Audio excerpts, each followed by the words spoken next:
Internet पर विचरण कर रहा था तो 3 दिसंबर 2012 की इंडियन एक्सप्रेस की एक रिपोर्ट मिलती है। सीएजी से एक रिटायर्ड अफसर जो पोस्ट एंड टेलीकम्युनिकेशन के पूर्व महानिदेशक रहे आरपी सिंह का बयान आता था कि उनके सहयोगी पीएससी के मुखिया मुरली मनोहर जोशी के घर गए, वो भी सरकारी छुट्टी के दिन, और पीएससी की रिपोर्ट बनाने में उनकी मदद करने लगे।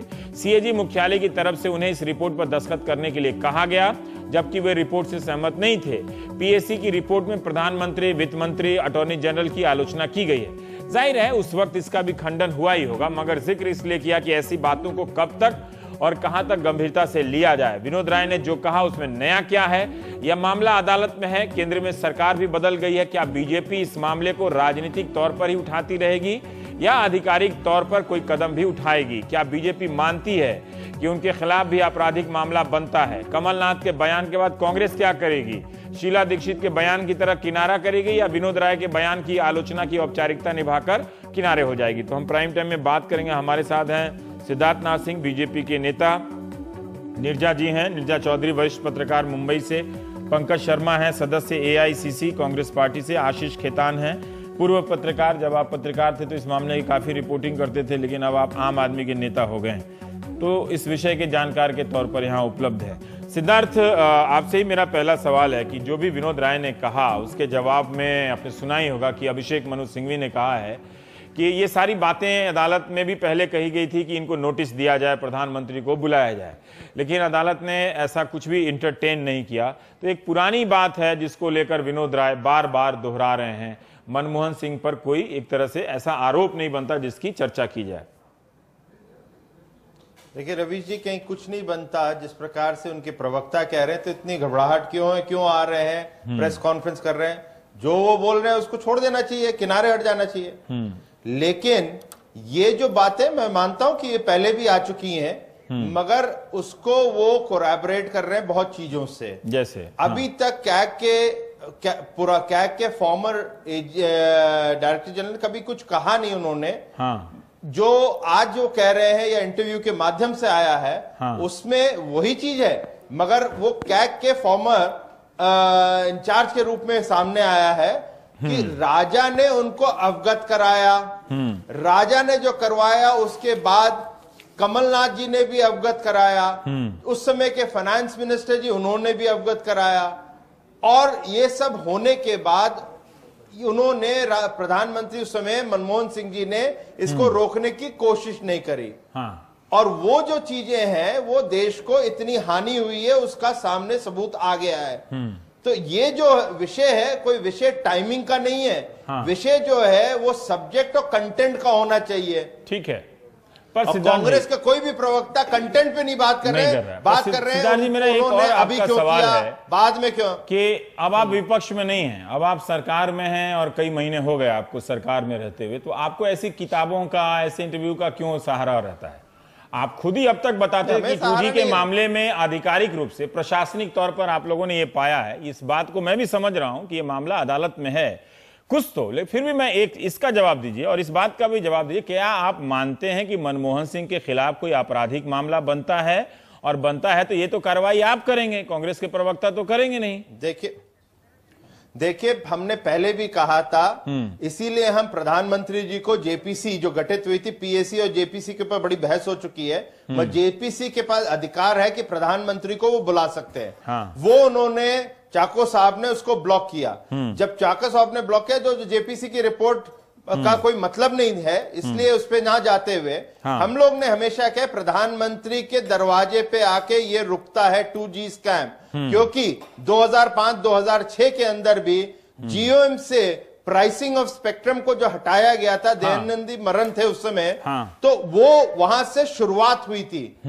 और प्रधानमंत्री जी ने यह भी कहा था कि कोलिशन कंपल्शन है, गठबंधन की मजबूरियां हैं, ठीक है, इसलिए ये कुछ ऐसी चीजें होनी पड़ती। अब वो सब मजबूरियां नहीं है, ये सब बातें के मैं ये कह रहा हूं कि अब वो सब मजबूरियां नहीं है। ये मान लिया जाए कि उनके दरवाजे तक ये चीजें आकर रुकती हैं, और हाँ, तो मैं उसी का जवाब दे रहा हूं। ठीक है, सॉरी, मैं उसी का जवाब दे रहा था। तो ये जितनी चीजें हैं वो एक डायरेक्शन पे दिखाते हैं मनमोहन सिंह जी इसमें पॉलिटिकली कल्पेबल रहे हैं, उनकी अकाउंटेबिलिटी है। जो अब जांचें चल रही हैं, मुझे लगता है कि इसमें यह भी अब सामने आएगा, क्योंकि उसके आधार पर कहीं सुप्रीम कोर्ट में कहा गया था, वो सुब्रमण्यम स्वामी जी की थी, उनका एंगल कुछ और था जिसके ऊपर ये टिप्पणी आई। देखिए सिद्धार्थ जी, मैं आपसे ये इसके ऊपर अब जांच होगी। आप पार्टी के वरिष्ठ प्रवक्ता हैं, मैं आपसे ये जानना चाहता हूं कि क्या बीजेपी ये मानती है कि आपकी सरकार को एक जो दूसरी याचिका, पुनर्विचार याचिका दायर करनी चाहिए, प्रधानमंत्री को इसमें दोषी बनाना चाहिए, क्योंकि अदालत ने भी कभी उन्हें नोटिस जारी नहीं किया। ये अभिषेक मनु सिंघवी ने कहा है कि जितनी दफा, इंक्लूडिंग सुब्रमण्यम स्वामी ने भी कहा, अदालत ने नोटिस जारी नहीं किया। मैं ये जानना चाहता हूं कि क्या आप ये कहते हैं कि उनको भी पकड़ा जाना चाहिए? आखिर हम कब तक समझेंगे? चुनाव में इस घोटाले की सजा तो जनता ने दे दी है, तो उनके खिलाफ कुछ कार्रवाई होगी कि नहीं होगी, ये आप मानते हैं कि नहीं मानते हैं? देखिए, इस पे कार्रवाई होनी चाहिए और पूर्ण रूप से देश के सामने जो अकाउंटेबल है उसकी सच्चाई आनी चाहिए, ये हमारा मानना है। क्या सरकार करेगी इसके विषय में मैं नहीं कहूंगा, लेकिन जिस कारण ए राजा को अंदर किया गया था, उसी के कारण जो कागज अब आए हैं उसके अंदर साफ होता है कि वही स्टैंड प्रधानमंत्री का था। जब ए राजा जा सकते हैं तो प्रधानमंत्री पे भी प्रश्न उठता है और उसका जवाब देना चाहिए। नहीं, वो जवाब क्यों मांग रहे? कानूनी कार्रवाई क्यों नहीं होनी चाहिए उनके खिलाफ? तो मेरे को थोड़ी जवाब मांग रहा हूं, तो कानून के तहत ही होएगा ना। बताइए, कमलनाथ जी ने जो कहा पंकज जी, उसको मान स्वीकार कर लिया जाए कि वो मनमोहन सिंह को फोन करके बता रहे थे, चिट्ठी लिख के बता रहे थे और उन्होंने एक्शन नहीं लिया, तो एक तरह से क्या कमलनाथ ये कह रहे हैं कि मनमोहन सिंह भी शामिल थे, घोटाला उनकी वजह से हो गया? नहीं, कमलनाथ जी ने ऐसा कहाँ कहा है? मैं तो कह रहा हूँ ऐसा नहीं कहा। मैं तो कह रहा हूँ फॉर्मर सीएजी खुद कह रहे हैं कि प्रधानमंत्री ने न कभी उन पर कोई दबाव डाला, न प्रधानमंत्री कार्यालय ने कोई दबाव डाला, न कोई। ये कहा है फॉर्मर सीएजी ने, वो ये कहा है कि जो ए राजा उन्हें चिट्ठी लिखकर बता रहे थे कि हम ऑक्शन नहीं, हम पहले आओ पहले पाओ की नीति के आधार पर लाइसेंस बांट रहे हैं।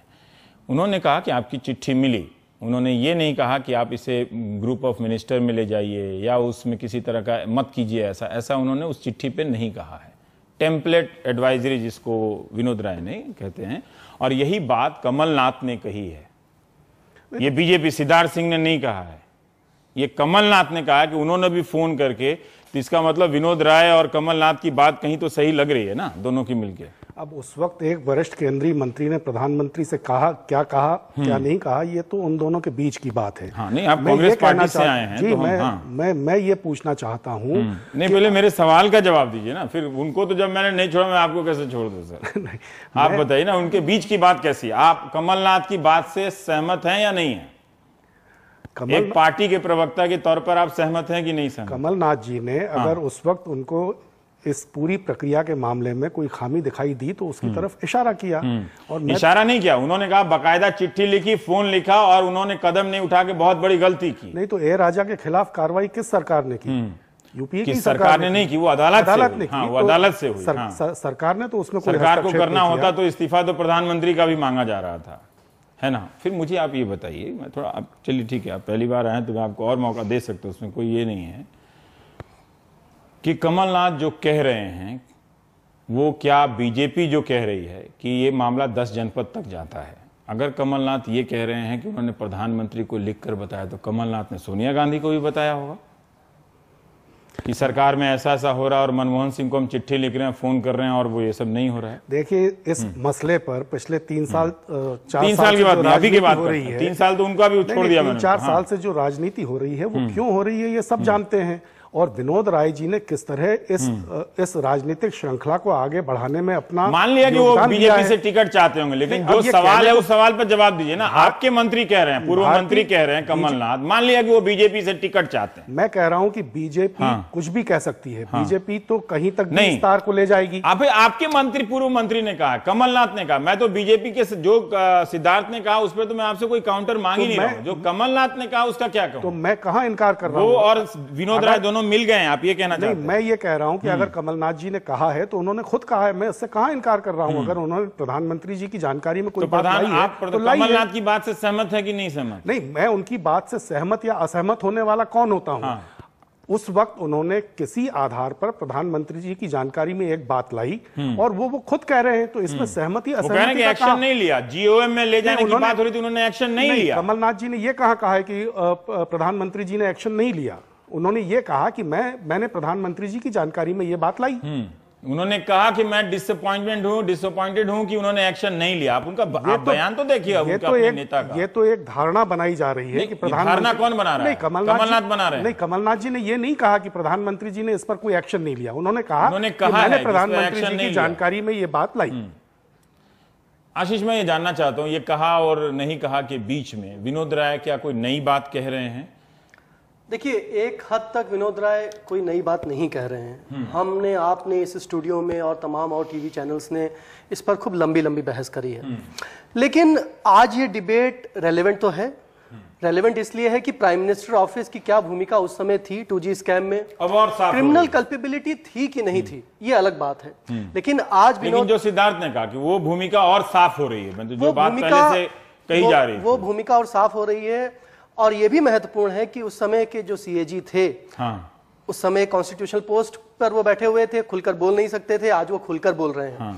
तो आज सीएजी कह रहे हैं कि फैसले, इतने करप्ट फैसले, इतने भ्रष्ट फैसले, इतने ब्रेजननेस के साथ लिए जा रहे थे और प्राइम मिनिस्टर की जानकारी में सारी बातें थी, लेकिन प्राइम मिनिस्टर फिर भी अपने हाथ पे हाथ धरे बैठे रहे। ये बात जो कही जा रही है, ये ऐसा नहीं है कि 2G की सजा कांग्रेस को मिल गई या 2G की सजा राजनीतिक सजा मिल गई, राजनीतिक सजा भी मिल गई। ए राजा को उसकी क्रिमिनल सजा नहीं मिली है, लेकिन ट्रायल चल रहा है, जेल जा है। पर राजा ने बार बार कहा है कि वो मनमोहन सिंह को बताते रहे, विनोद राय से पहले बताते रहे। और मुझे लगता है कि एक पॉलिटिकल स्टूडेंट की हैसियत से, एक पत्रकार की हैसियत से मेरे लिए ये बात महत्वपूर्ण है कि जहां पर फैसले कंसल्टेटिव प्रोसेस के थ्रू लिए जाते हैं, अगर उसमें फाइनेंस मिनिस्टर भी होता, अगर वो फैसला ईजीएम में होता, अगर वो फैसला सिर्फ ए राजा पे नहीं छोड़ दिया जाता, तो भ्रष्टाचार की या मैनिपुलेशन की जो गुंजाइश थी वो कम होती। आज जो बीजेपी के प्रवक्ता कह रहे हैं, मुझे लगता है कि थोड़ा सा सबक भी लेना चाहिए, क्योंकि आज प्राइम मिनिस्टर ऑफिस क्या कर रहा है कि सारे पावर्स अपने हाथ में एकत्रित कर रहा है। वो एक अलग विषय, वो एक अलग विषय है।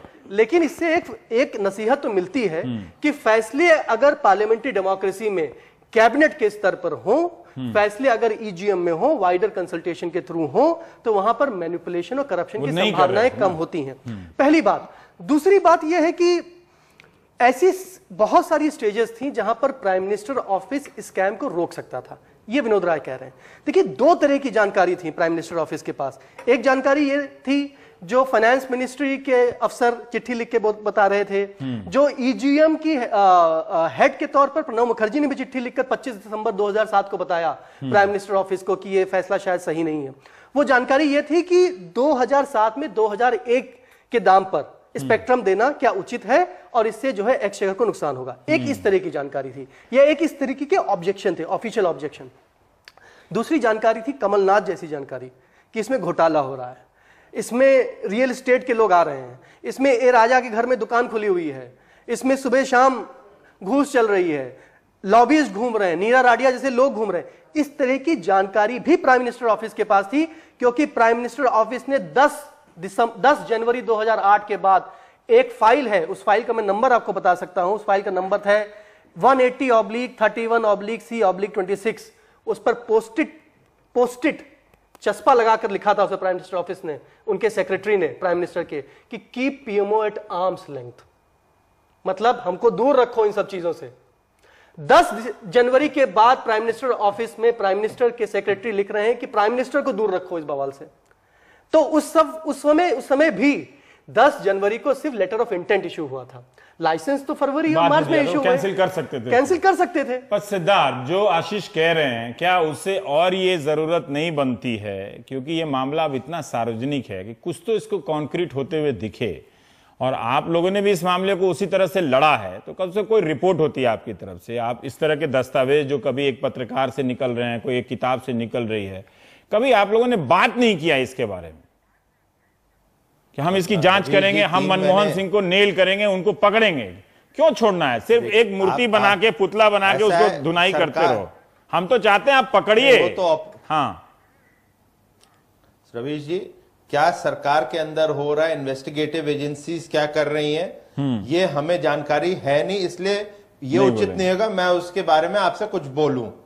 लेकिन दो बातें कहना चाहता हूं और ये अहम है, कांग्रेस के लोग भी सुने।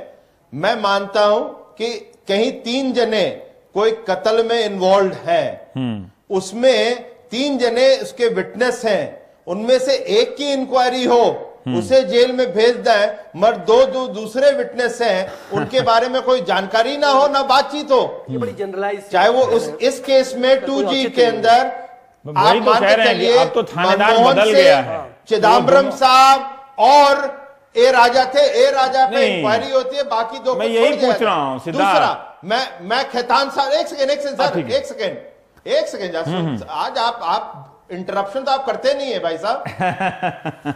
हाँ बोलिए। तो थोड़ा सा मैं खेतान साहब ने जो बोला उसको मैं थोड़ा सा आगे बढ़ाता हूं।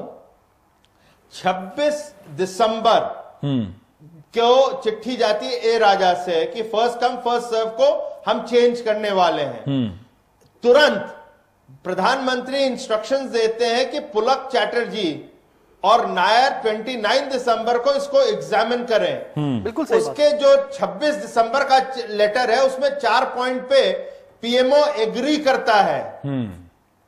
तो ये कहना प्रधानमंत्री जी को पता नहीं था, ये साफ होता है। और दूसरी चीज, मैं ये इन्फ्रेंस निकाल रहा हूं कि पुलक चैटर्जी 10 जनपद के तहत ही वहां पोस्टेड हुए थे और अभी तक जितनी किताबें आ चुकी हैं उसके माध्यम से हमें पता चला है कि पुलक चैटर्जी कुछ फाइलें लेके 10 जनपद में डिस्कस करते थे। देखिए, तो मुझे उम्मीद है तभी ये एक बड़ा सवाल है कि 10 जनपद पे मैं आपकी बात से बिल्कुल सहमत हूं।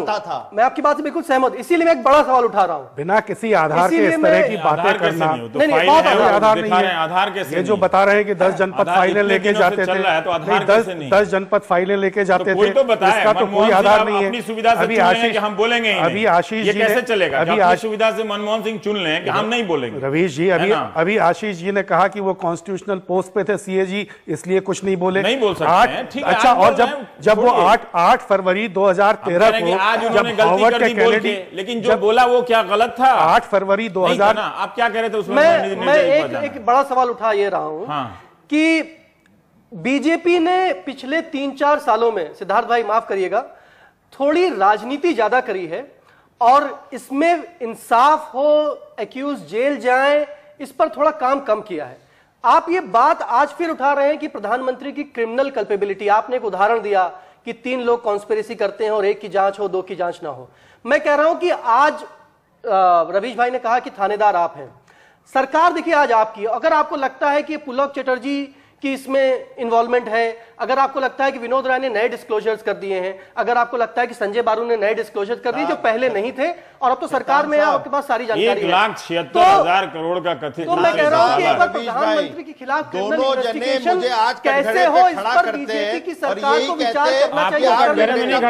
आपसे पूछ रहे हैं, देश को मैं कह रहा हूं कि डेवलपमेंट चाहिए, देश को ये चाहिए, उस पर आपने ध्यान नहीं दिया और दोनों जने कहते हैं आज कटघरे में आप मैं कह रहा हूं कि आज आपके पास अपना काम करने दीजिए। 25 दिसंबर की जानकारी भी है, आपके पास 30 दिसंबर की जानकारी भी है, आपके पास 7 जनवरी की जानकारी भी है। जब इतनी सारी जानकारी है और आप कह रहे हैं कि क्रिमिनल कल्पेबिलिटी है, तो जांच क्यों नहीं करवाते हैं? कि विनोद राय ने अब वो एक किताब लिख रहे हैं, जो करना होगा वो होता रहेगा, हम उसमें इन्वॉल्व होने की कोई सिर्फ राजनीतिक ढोल बजाना काम कर रहा है। इन्वेस्ट नहीं, ढोल आप मत बजाइए, आप लोग ने भी बड़ा आपके पास। एक सेकंड सिद्धार्थ, हो गया, आप दिल्ली से ही गायब हो गए, इसलिए मत करिए, उस डायरेक्शन में डिबेट मत ले जाइए मेरे साथ। सिद्धार्थ साहब एक सेकंड रुकिए। निर्जा, मैं आपसे ये जानना चाहता हूं कि ये हो क्या रहा है इस मामले में? क्या मनमोहन सिंह अपनी सुविधा से ये सारा समय चुन लें कि वो बोलेंगे ही नहीं, क्योंकि वो नहीं बोलते हैं, लेकिन इतनी बातें उठ रही हैं तो उन्हें जवाब देना चाहिए इसमें आकर। सिर्फ ये कह देना कि उन्होंने एक बार राजा को ये कह दिया था कि अपनी चिंता जता दी थी, क्या ये पर्याप्त है? जो विनोद राय कह रहे हैं, क्या वो अपने किताब बेचने के लिए स्टंट कर रहे हैं? जैसा कि अभिषेक मनु सिंघवी ने कहा, उन्हें गुजरात की सीएजी रिपोर्ट के बारे में बात नहीं करते, बिहार के सीएजी रिपोर्ट के बारे में बात नहीं करते, वो अन्य सीएजी रिपोर्ट के बारे में बात नहीं करते हैं। तो इसको राजनीतिक रूप से अब क्या क्यों समझा जाए? क्यों ना इस मामले को यह देखा जाए कि प्रशासनिक रूप से अब इसमें क्या हो रहा है? देखिए, आपका जो सवाल है कि मनमोहन सिंह जी को क्या खुल के सामने आना चाहिए? बिल्कुल आना चाहिए। अब तो वो प्रधानमंत्री भी नहीं है, तो उनको पूरा देश को बताना चाहिए कि उनका वर्जन क्या है। ये हम आशा करते हैं कि उनकी किताब की इंतजार हमें नहीं करनी पड़ेगी, उससे पहले ही उनकी तरफ से कुछ आएगा। दूसरी बात है, जो विनोद राय जी ने जो नई चीजें दो सामने आई हैं, एक तो है कि विनोद राय ने ज्यादा खुलकर अपनी किताब में सारे किस्से की चर्चा की है। और मैं मानती हूँ जो पोजीशंस ऑफ अथॉरिटी में रहते हैं उनको किताबें लिखनी चाहिए, ताकि देश की जनता को पता लगे कि हो क्या रहा है सरकार के अंदर, इंस्टीट्यूशंस के अंदर। तीसरी बात कि हर लेखक चाहेगा टाइमिंग ठीक हो अपनी किताब की। अब वो टाइम नहीं चूज करेंगे, तो ये टाइमिंग चूज करना स्वाभाविक है, जबकि सबसे ज्यादा उस पे इंटरेस्ट हो और बिक्री हो। जो दूसरी नई चीज आई है, ए राजा की चिट्ठियां, वो तो गई, वो सब हम सुन चुके हैं।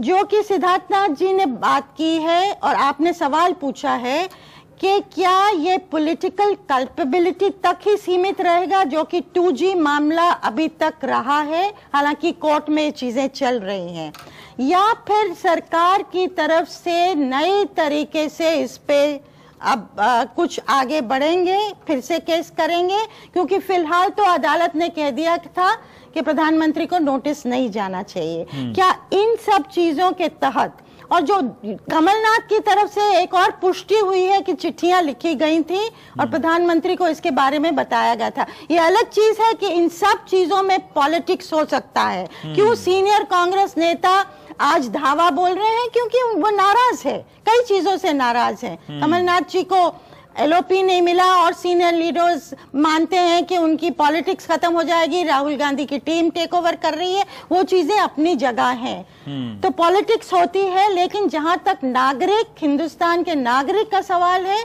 उनको हक है जानने का कि इस घोटाले में क्या हुआ। और साथ ही कमलनाथ को सूट करता है, कांग्रेस को भी सूट करता है कि सारा इल्जाम मनमोहन सिंह पे लग जाए।